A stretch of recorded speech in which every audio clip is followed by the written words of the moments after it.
Quelles ont été les grandes évolutions de la pédagogie à l'ENM?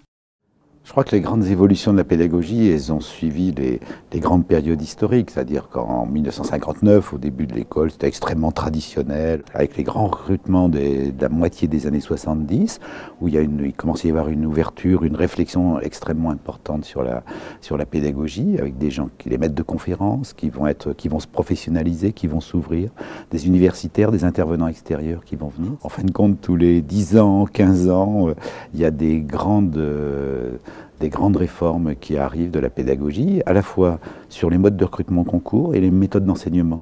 Quel a été l'impact de l'affaire Doutreau sur la formation judiciaire?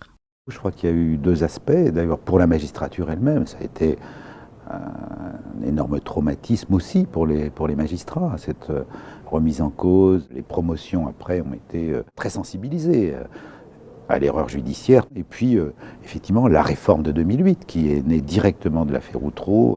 Quel rayonnement de l'ENM à l'international? Quand vous parlez avec des collègues étrangers de l'école, tout le monde connaît.